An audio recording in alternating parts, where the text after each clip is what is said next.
بسم الله الرحمن الرحيم إن الحمد لله نحمده ونستعينه ونستغفره ونعوذ بالله من شرور أنفسنا ومن سيئات أعمالنا من يهده الله فلا مضل له ومن يضلل فلا هادي له وأشهد أن لا إله إلا الله وحده لا شريك له وأشهد أن محمدًا عبده ورسوله صلى الله عليه وعلى آله وصحبه أجمعين أما بعد برادران اسلام، آج اس نشست میں اللہ جل وعلا کی توفیق سے ہم جس عنوان پر گفتگو کرنے کی سعادت حاصل کر رہے ہیں وہ ہے اللہ وحدہ لا شریک کو چھوڑ کر کسی غیر اللہ کی قسم اٹھانا، کسی اور کے نام کا حلف اٹھانا، یہ شرک ہے۔ اور اس بات کو شرک کس نے قرار دیا؟ اللہ کے رسول صلی اللہ علیہ وسلم نے۔ قولہ صلی اللہ علیہ وسلم من حلف بغیر اللہ، جس نے اللہ وحدہ لا شریک کو چھوڑ کر کسی اور کی قسم اٹھائی، قسم اٹھانے والا چاہے کوئی ہو مخلوقات میں سے، اور وہ مخلوقات میں سے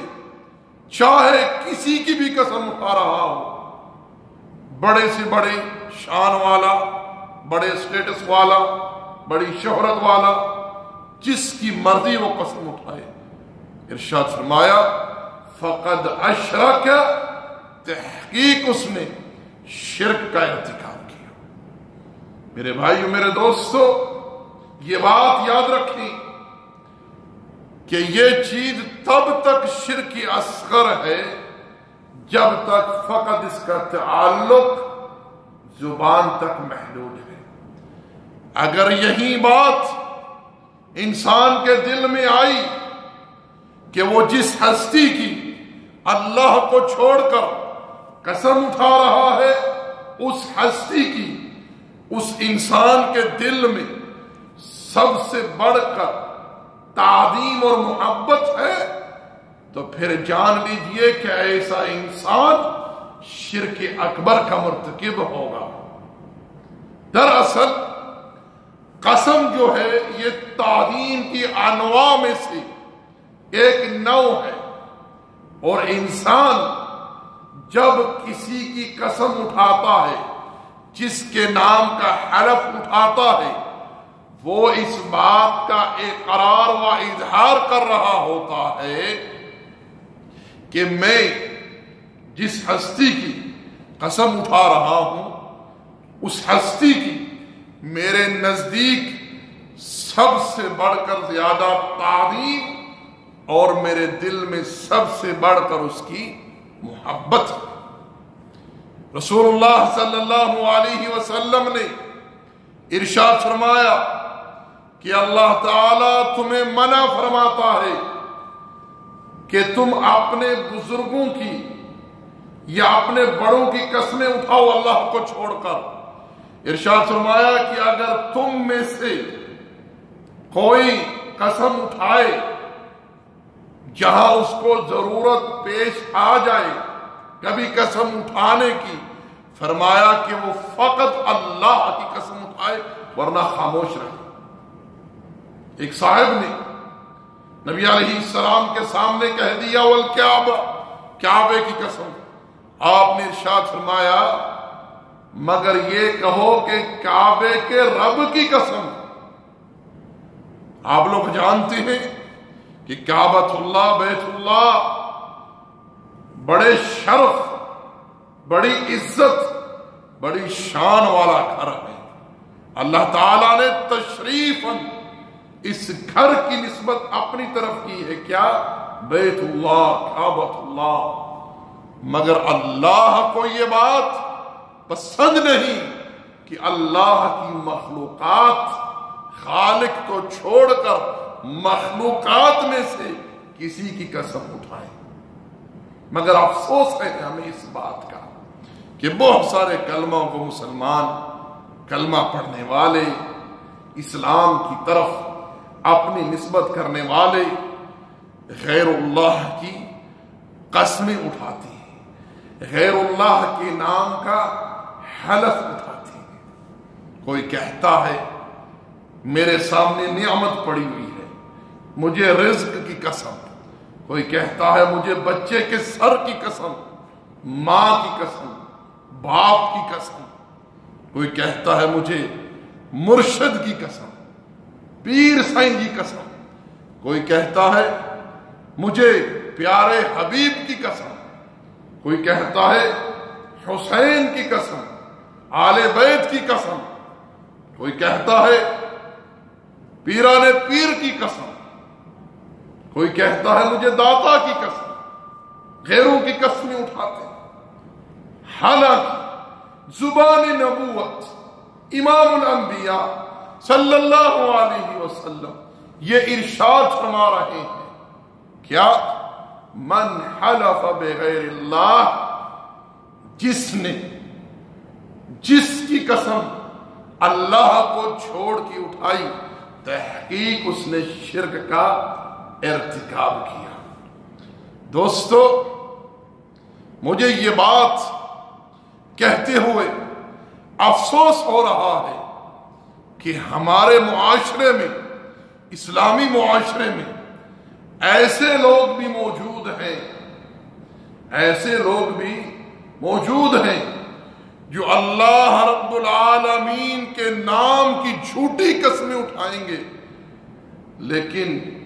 اگر ان سے کہا جائے کہ اپنے پیر کی، اپنے مرشد کی جھوٹی قسم اٹھاؤ، تو ان میں یہ طاقت ہمت نہ ہوگی۔ حالانکہ یاد رکھیں، اللہ رب العزت کی جھوٹی قسم اٹھانا، اللہ کے نام کی جھوٹی قسم اٹھانا، یہ گناہ کبیرہ ہے، اس پر کفارہ ہے، لیکن کسی غیر اللہ کی سچی قسم اٹھانا یہ شرک ہے۔ اور ہم نے ابتداءً بتلایا ہے کہ یہ شرک اصغر تب تک ہے جب تک اس کا تعلق فقط زبان تک محدود ہے، کہ انسان نے غلطی سے سہواً کہہ دیا کہ مجھے فلاں کی قسم، فلاں کی قسم، تب تک ٹھیک ہے، یہ بات شرک اصغر تک محدود ہے۔ اگر وہی بات جو اس کی زبان پر ہے، وہی بات دل میں پیوست ہے، دل میں رچی بسی ہوئی ہے کہ میں جس کی قسم اٹھا رہا ہوں اس ہستی کی میرے نزدیک سب سے زیادہ بڑھ کر